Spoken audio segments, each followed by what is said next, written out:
আসসালামু আলাইকুম ওরহমতুল্লাহি ওবরাকাতুহু নাহমাদুহু ওয়া নুসাল্লি আলা রাসূলিহিল কারীম আম্মা বা'দ। আজকের এই দর্স ইলমুল জারহি ওয়াত তা'দীলের মৌলিক দর্সের শুরু। এই দর্সে আমরা ইলমুল জারহি ওয়াত তা'দীলের আবিধানিক এবং পারিভাষিক সংজ্ঞা জানব। এই দর্স থেকেই এই ফোনের মূল যে দর্স রয়েছে, মূল যে আলোচনা রয়েছে সেটা শুরু হতে যাচ্ছে। হাকিকাতুল জারহি ওয়াত তা'দীল এই শিরোনামের অধীনে আলোচনা হয়েছে জরার আবিধানিক, পারিভাষিক এবং তা'দীলের আবিধানিক এবং পারিভাষিক, ফাওয়ায়েদে কুয়ুদ সহ প্রাসঙ্গিক অনেক আলোচনা এসেছে। আমরা এই দর্সে এই সম্পর্কে বিস্তারিত জানব ইনশাআল্লাহ। আল জারহ লুগাতান, জরা শব্দের আবিধানিক অর্থ হলো, জরা শব্দকে অর্থাৎ জিমের মধ্যে ফাতা দিয়ে আত-তা'সীরু ফিল জিসমি বিস-সিলাহি, অর্থাৎ শরীরের মধ্যে, দেহের মধ্যে কোনো হাতিয়ার দ্বারা আঘাত করা, এটাকে জরার আবিধানিক অর্থ বলা হয়। ওয়াল জুরহু বিযম্মি, জিমের মধ্যে পেশ দ্বারা, ইসমুল জারহি, ক্ষতস্থানের নাম, ক্ষতস্থানকে জুরহন বলা হয়। ওয়াকিলা বিল ফাতহি, আর কেউ কেউ ফাতা এর অর্থে নিয়েছেন, অর্থাৎ জারহন শব্দের অর্থ নিয়েছেন মা ইয়াকুনু বিল লিসানি ফিল মাআনি ওয়াল আগরাজ, যে আঘাতটা জবানের মাধ্যমে অর্থ বা উদ্দেশ্যের দিকে আঘাত করা হয়, জবানের মাধ্যমে আঘাত করা হয়, সেটাকে বলা হয় জারহান। অবিযম্মি মা ইয়াকুনু বিল হাদিদি ফিল আবদান, আর জুরহুন জিমের মধ্যে পেশ দ্বারা, এর অর্থ হবে যে শরীরের মধ্যে কোনো হাতিয়ার দ্বারা আঘাত করা, এটাকে বলা হয় জুরহান।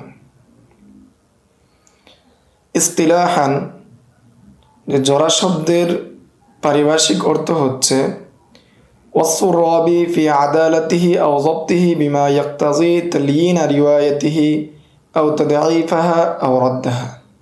ইস্তিলাহি ভাবে জরা শব্দের অর্থ হচ্ছে রাবির আদালত এবং জব্তের বিষয়ে রাবিকে এমন গুণে গুণান্বিত করা, যে গুণটা কামনা করে রাবির রেওয়ায়াত দুর্বল হওয়া, তাদঈফ হওয়া অথবা রদ হওয়া, এটা হলো জরা শব্দের পারিভাষিক অর্থ।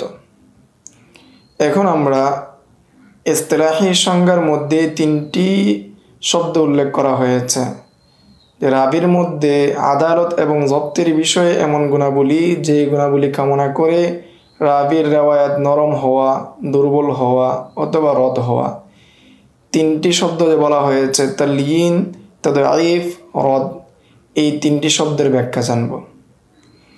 আল মুরাদু বি তালয়িনির রিওয়ায়া, তালয়িনির রিওয়ায়া দ্বারা উদ্দেশ্য, তালয়িনির রিওয়ায়া দ্বারা দুটি উদ্দেশ্য হতে পারে। নাম্বার 1, আদনা মারাতিবিত তাওসীক মিসলু লা বা'সা বিহি, যে তাওসীকের সর্বনিম্ন যে স্তর রয়েছে, সেই সর্বনিম্ন স্তর সেটা হলো লা বা'সা বিহি। 2 নাম্বার, আখাফু মারাতিবিল জারহি মিসলু ফিহি দুআফুন, যে জরার সর্বনিম্ন স্তর যেমন বলা হয় ফিহি দুআফুন, তার মধ্যে দুর্বলতা রয়েছে। আল মুরাদু বিল মাওসুফ বিতাদঈফির রিওয়ায়া, জরার ইস্তিলাহি সংজ্ঞার মধ্যে যে তাদঈফুর রিওয়ায়া রয়েছে, এটা দ্বারা উদ্দেশ্য কি? এটা দ্বারা তিনটা উদ্দেশ্য হতে পারে। নাম্বার 1, তাদঈফান মুতলাকান, মুতলাকভাবে দঈফ করা, মুতলাকভাবে যঈফ বলা, মুতলাকভাবে যঈফ হওয়া।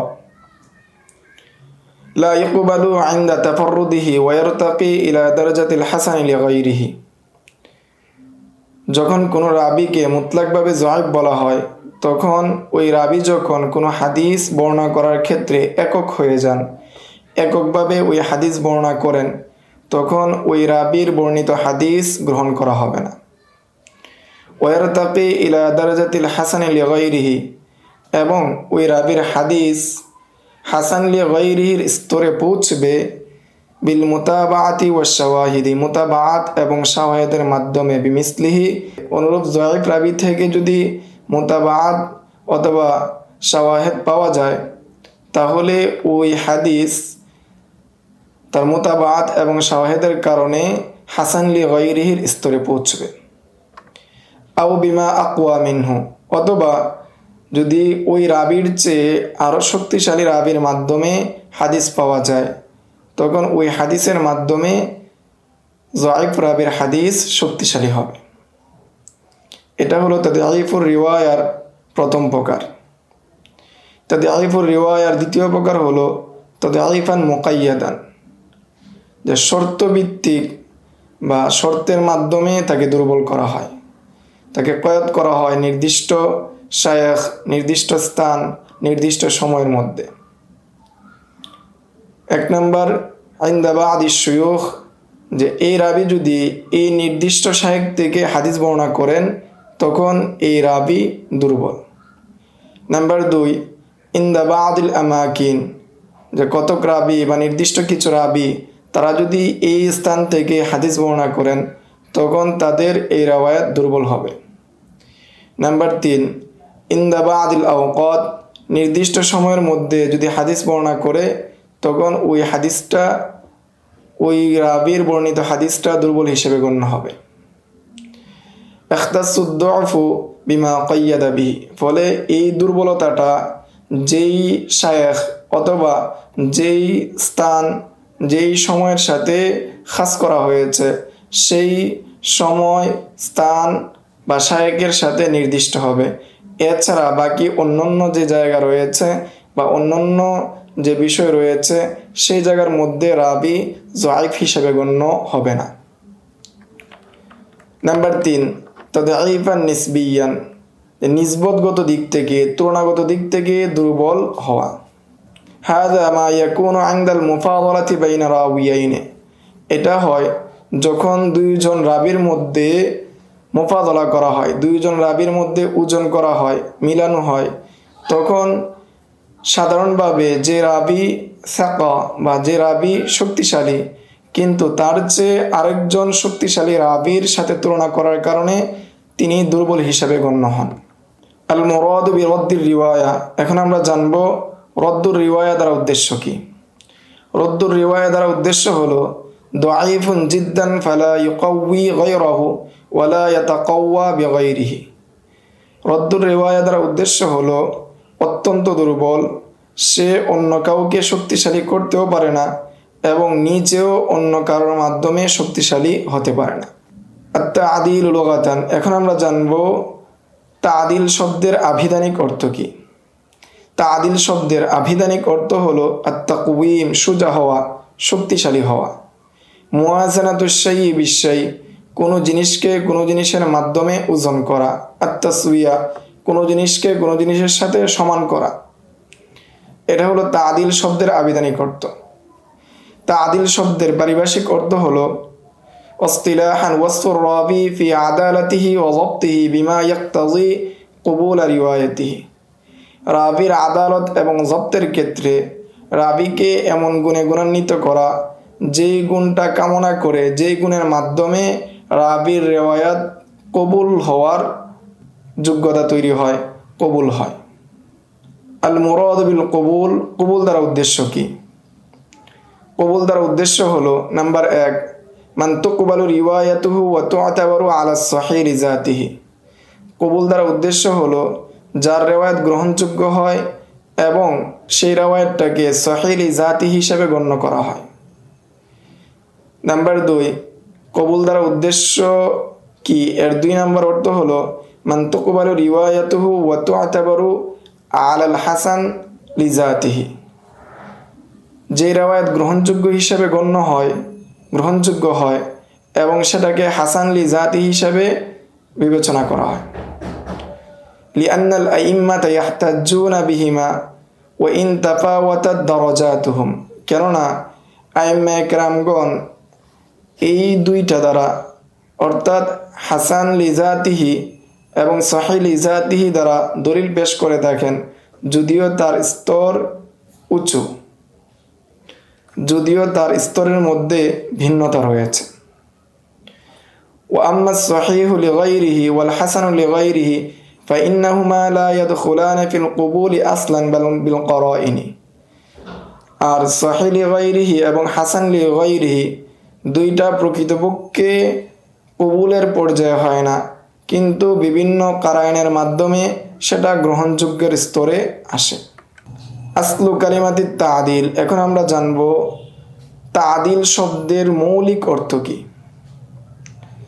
তাদিল শব্দের মৌলিক অর্থ হলো আল হুকমু বিল আদালা, ন্যায় বিচার করা, ন্যায়ের সাথে বিচার করা। লাকিন্নাহু ইস্তামালু ফি বাবিল জারহি ওয়াত তাদিল, কিন্তু জরা তাদিলের বাবের মধ্যে সেটা ব্যবহার হয় আলা মানা আশমাল, যে সেটা ব্যাপক অর্থে ব্যবহার হয়। ওহুয়াত তাওসিক, সেটা হলো কোনো রাবিকে সাকা করা, তাওসিক করা, এই অর্থে ব্যবহার হয়। তাওসিকের অর্থ হবে আই আল হুকমু বিল আদালাতি ওয়াজ যাবতি মান, যে কোনো রাবিকে আদালত এবং জব্ত, কোনো রাবির মধ্যে আদালত এবং জব্ত রয়েছে, উভয়টির হুকুম দেওয়া। লিআন্নাহুমা আসাসুন ফি কুবুলি খবরি রাবি, কেননা আদালত এবং জব্তি হলো একজন রাবির খবর গ্রহণযোগ্য হওয়ার মূল।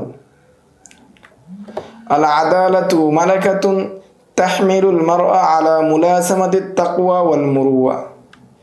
আর আদালত হলো এমন একটি যোগ্যতা যেটা মানুষকে বা ব্যক্তিকে উদ্বুদ্ধ করে তাকওয়া অবলম্বন করতে এবং উত্তম ব্যবহার, ব্যক্তিত্ববোধ ধারণ করতে মানুষকে উদ্বুদ্ধ করে। এটা হলো আদালতের সংজ্ঞা। আল আদেল, আদেল কাকে বলে? আদেল বলা হয় আল মুসলিমুল বালিগুল আকিলুস সালিমু মিন আসবাবিল ফিসকি ওয়া খাওয়ারিমিল মুরুয়া।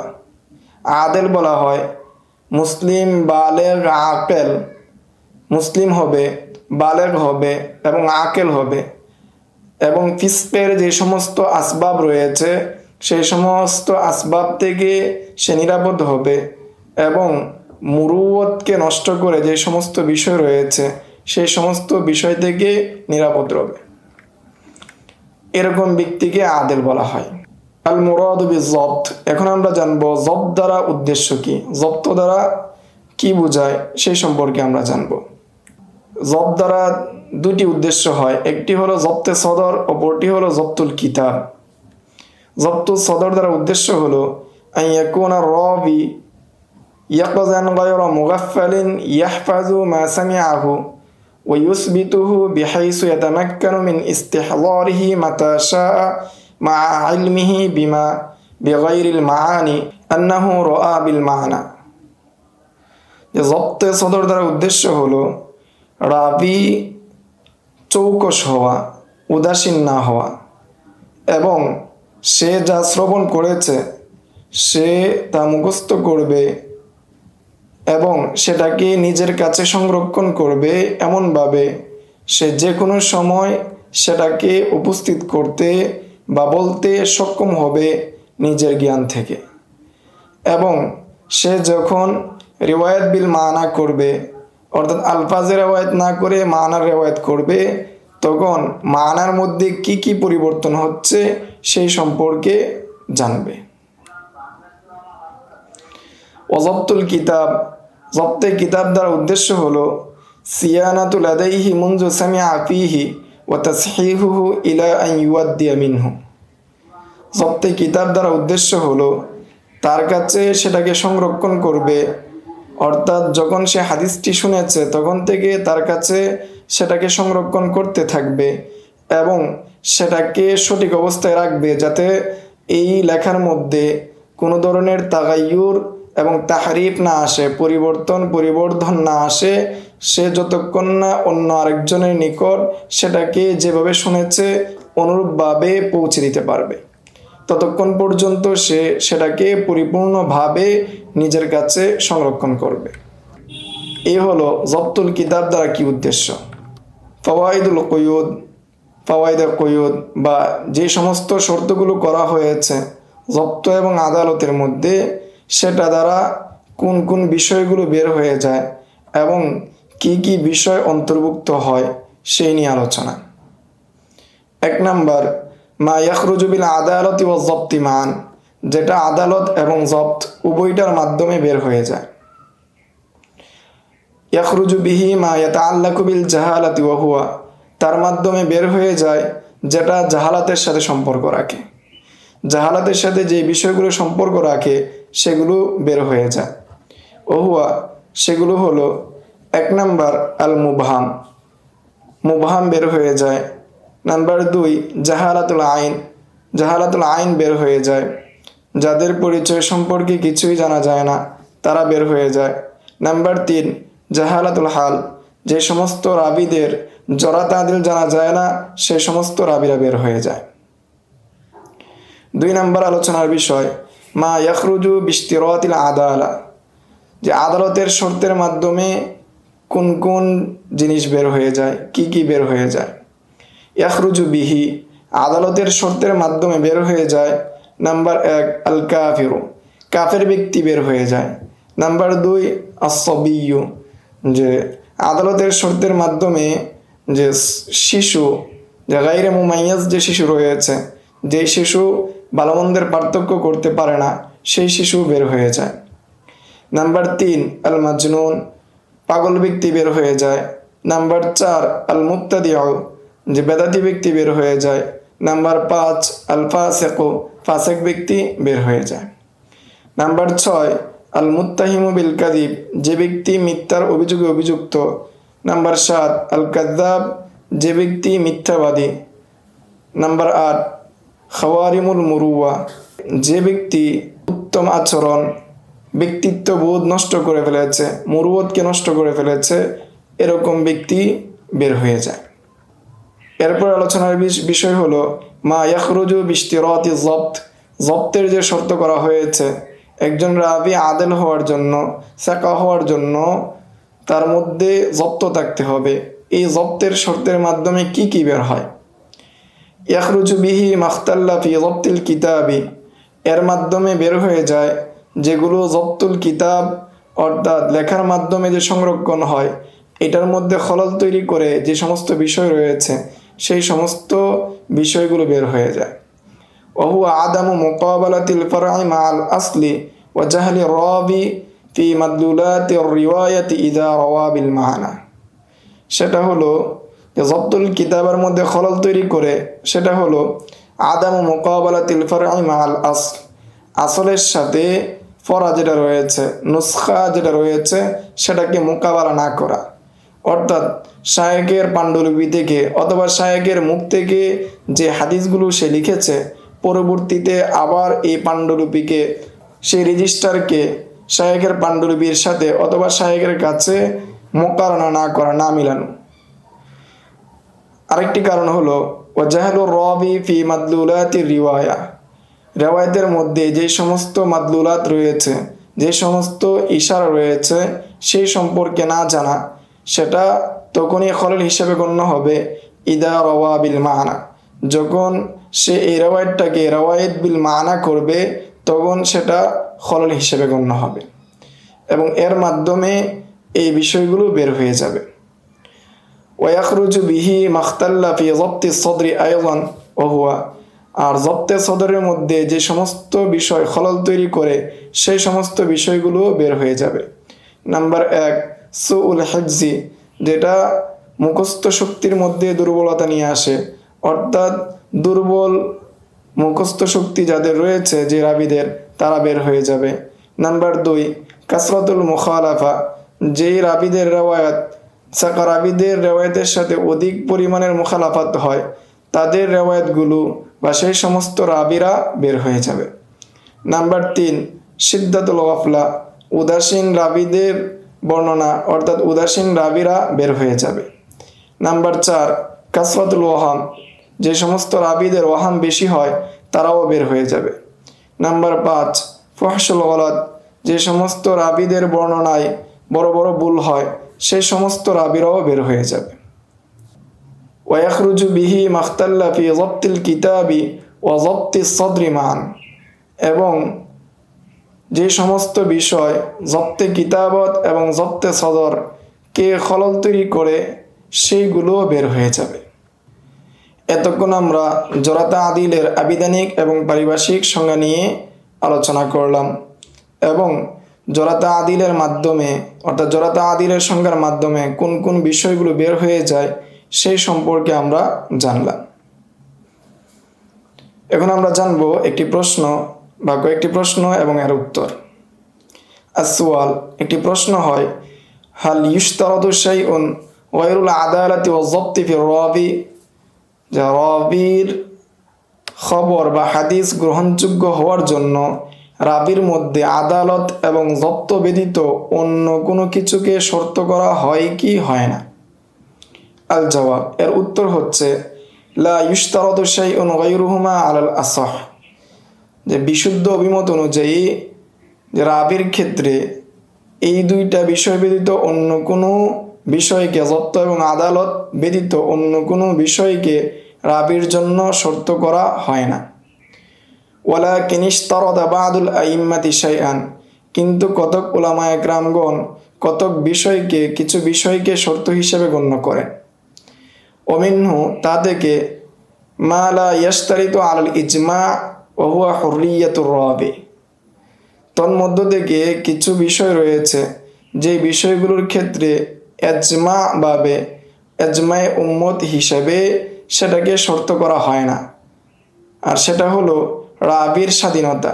হুররিয়াতুর রাবি এর অর্থ হলো রাবির স্বাধীন হওয়া, রাবির স্বাধীনতা থাকা, সেটা এজমাভাবে হাদিস গ্রহণযোগ্য হওয়ার জন্য রাবির শর্ত করা হয় না।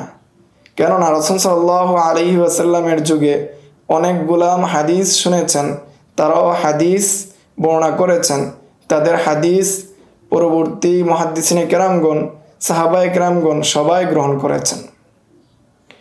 ওমিনহু মা লা ইশতারাতু আলাল কওলি রাজিহ, তার মধ্যে কতক শর্ত এমন রয়েছে যেটাকে শর্ত হিসেবে গণ্য করা হয় না কওলে রাজিহ অনুযায়ী। ফামিনহা মা ইউরজাউ ইলা নাফসির রাবি ওয়া হিয়া, তন্মধ্যে কতক বিষয় রয়েছে যেটা নফসে রাবির দিকে ফিরে, স্বয়ং রাবির দিকে ফিরে। আর ওয়াহিয়া খামসাতু উমুরিন, আর সেটি হলো 5টি বিষয়। নাম্বার 1 আদ-দুকুরিয়াতু, পুরুষ হওয়া। নাম্বার 2 ফিকহু রাবি, রাবি ফকি হওয়া। নাম্বার 3 আশ-শুহরাতু বিসিমা'i রাবি, রাবি যে শায়েখ থেকে হাদিস শুনেছেন সেই বিষয়ে প্রসিদ্ধ হওয়া। নাম্বার 4 কাউনুহু বাসীরান গায়রা আ'মা, যে রাবি দৃষ্টিবান হওয়া, অন্ধ না হওয়া। নাম্বার 5 কাউনুহু মা'রুফুন নাসাবি, যে রাবি বংশীয় দিক থেকে প্রসিদ্ধ হওয়া। এই 5টি শর্ত কওলে রাজিহ অনুযায়ী রাবির ক্ষেত্রে শর্ত করা হয় না। 2 নাম্বার যে বিষয় রয়েছে যেটাকে শর্ত করা হয় না ফিকহু রাবি, এটা নিয়ে আরও কয়েকটি কথা রয়েছে। নাম্বার 1 ইশতাহারা আনিল ইমাম আবি হানিফাতা ইশতিরাতুহু ইদা খালাফাহু খবরুহু কিয়াসাল উসুলি, যে ইমাম আবু হানিফা থেকে প্রসিদ্ধ রয়েছে যে ইমাম আবু হানিফা রাবির ক্ষেত্রে ফিকহু রাবিকে শর্ত করেন যখন খবরে ওয়াহেদ, কিয়াসের যে উসুল রয়েছে, মূলনীতি রয়েছে, সেগুলোর যদি মুখালাফাত করে তখন ওই রাবির হাদিস গ্রহণযোগ্য হওয়ার জন্য ওই রাবি ফকি হতে হবে। যদি ফকি না হন তখন ওই রাবির হাদিস গ্রহণযোগ্য হবে না। 2 নাম্বার ইশতারাতা বা'দুহুম ইনদা তাফাররুদির রাবি, যে কতক ফিকহুর রাবিকে শর্ত করেন যখন ওই রাবি হাদিস বর্ণনায় একক হন। ওই হাদিস বর্ণনায় তিনি যদি একক হন, তার সাথে আরও কেউ ওই হাদিস বর্ণনা করেছেন, সেটা যদি না পাওয়া যায় তখন ওই রাবির ক্ষেত্রে শর্ত হলো তিনি ফকি হতে হবেন। এই শর্তটা কতক ইমামগণ করে থাকেন। 3 নম্বর আলোচনা ইশতারাতা ইবনু হিব্বান ইদা রাওয়ার রাবি মিন হিফজিহি, যে ইবনে হিব্বান রাহিমাহুল্লাহ তিনি শর্ত করেন ফিকহুর রাবিকে যখন রাবি তার মুখস্থ শক্তি থেকে বর্ণনা করবে, তখন ওই রাবি ফকিহ হতে হবে। কেননা মুখস্থ থেকে যখন সে বর্ণনা করবে, এর মধ্যে যদি আলফাজ পরিবর্তন হয়ে যায়, আলফাজ পরিবর্তনের কারণে অর্থেরও পরিবর্তন আসবে। এই জন্য ইবনে হিব্বান রাবি যখন এককভাবে তার হিফজ থেকে বর্ণনা করবে, তখন তার ক্ষেত্রে ফিকহুর রাবি বা ফকিহ হওয়াকে শর্ত করে থাকেন। আরেকটি প্রশ্ন, আসওয়াল লিমাযা লাম ইউশতারাত হাযিহি শুরুত ফি রাবি আলা আল কওলি রাজিহ। 2 নম্বর আরেকটি প্রশ্ন হয়, কেন এই সমস্ত শর্তগুলোকে কওলে রাজিহ অনুযায়ী শর্ত করা হয় না? আল জবাব, উত্তর হলো কওলুহু আলাইহিস সালাম, রাসূল সাল্লাল্লাহু আলাইহি ওয়াসাল্লামের বাণী, নাদ্দারাল্লাহু রাআন, আল্লাহ তাআলা ওই ব্যক্তিকে আলোকিত করুক। এই হাদিসের মধ্যে লাম ইউফাররিক বাইনা মান ইস্তাওফা ফিহি হাযিহি শুরুতা আও লাম ইয়াস্তাওফি। এই হাদিসের মধ্যে রাসূল সাল্লাল্লাহু আলাইহি ওয়াসাল্লাম কোনো ধরনের শর্ত করেননি, যে হাদিসের ফজিলত পাওয়ার জন্য তিনি শর্ত করেননি যে এই সমস্ত শর্তগুলো তার মধ্যে পূর্ণ হতে হবে অথবা পূর্ণ হতে হবে না। এই ধরনের কোনো শর্ত তিনি তার হাদিসের মধ্যে করেননি। এই জন্য কওলে রাজিহ অনুযায়ী এই সমস্ত শর্তকে রাবির হাদিস কবুল হওয়ার জন্য শর্ত করা হয় না। নাম্বার 2, লিআন্না কওলাহু আলাইহিস সালাম, রাসূল সাল্লাল্লাহু আলাইহি ওয়াসাল্লামের বাণী, রুব্বা হামিলি ফিকহিন গায়রু ফকিহিন, যে কখনো ফিকহ বহনকারী বা হাদিস গ্রহণকারী ব্যক্তি এমন হন যিনি ফকিহ নন।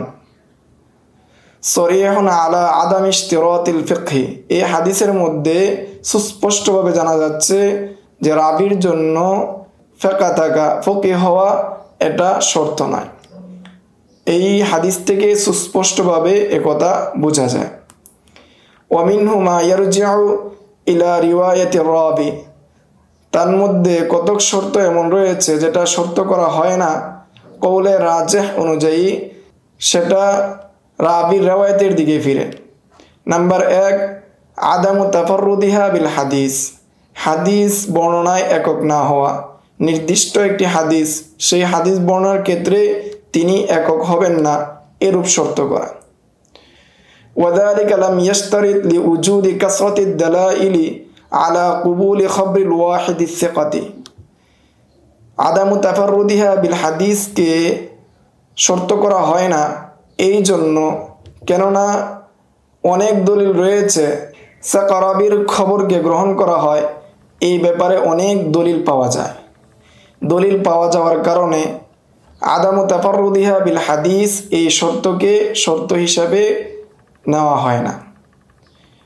নাম্বার 2, আদামু ইনকারি রাবিল আসলি রিওয়ায়াত আল ফারঈ মিনহু, রাবি যে আসল রয়েছে, শায়েখ যিনি রয়েছেন, তিনি তার শাগরেদের রেওয়ায়াতকে অস্বীকার না করার শর্ত, এটাকেও শর্ত করা হয় না।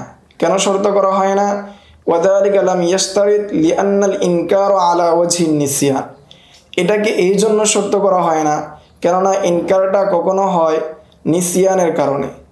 ওয়ালাম ইয়াদুল্লা আলা আদামি উকুআত তাহদিস, ফলে সেটা দালালত করবে না, দলিল বহন করবে না যে তার পক্ষ থেকে সেটা বর্ণিত হয়নি, তিনি হাদিস বর্ণনা করেননি, এটার উপর দালালত করবে না। বাল গায়াতুহু আদামুত তাযকির, বরং সর্বোচ্চ হতে পারে যে তার এই বিষয়টা স্মরণ নেই। ফাল কওলুল মুসাব্বিতি মুকাদ্দিমুন, ফলে যে ব্যক্তি দাবি করছে, সাব্যস্ত করছে, তার কৌলকে গ্রহণ করা হবে। এই ছিল রাবির আদালত এবং জব্ত সম্পর্কে আরও প্রাসঙ্গিক কিছু আলোচনা। শুরুতেই আমরা আলোচনা করেছি আল জারহু ওয়াত তা'দীল এর আবিধানিক এবং পারিভাষিক সংজ্ঞা, এবং আবিধানিক এবং পারিভাষিক যে সংজ্ঞা রয়েছে সেই সংজ্ঞার আনুষঙ্গিক আলোচনা, এবং পারিভাষিক সংজ্ঞার মাধ্যমে যে ফাওয়ায়েদে কুয়ুদ রয়েছে, সেই কুয়ুদের মাধ্যমে কোন কোন বিষয়গুলো বের হয়ে যায় সেই বিষয় নিয়ে আমরা আলোচনা করেছি। তারই সাথে সাথে আরও কিছু প্রাসঙ্গিক বিষয় নিয়ে আমরা আলোচনা করেছি। ইনশাআল্লাহ সামনের দর্সে আমরা জানব কিভাবে রাবির আদালত সাব্যস্ত হয়, কিভাবে বোঝা যাবে এই রাবি সাকা অমুক রাবি জয়ীফ, এটা আমরা কিভাবে জানবো, সেই বিষয়ে আমরা বিস্তারিত জানবো সামনের দর্শে। আসসালামু আলাইকুম ওয়া রাহমাতুল্লাহি ওয়া বারাকাতুহু।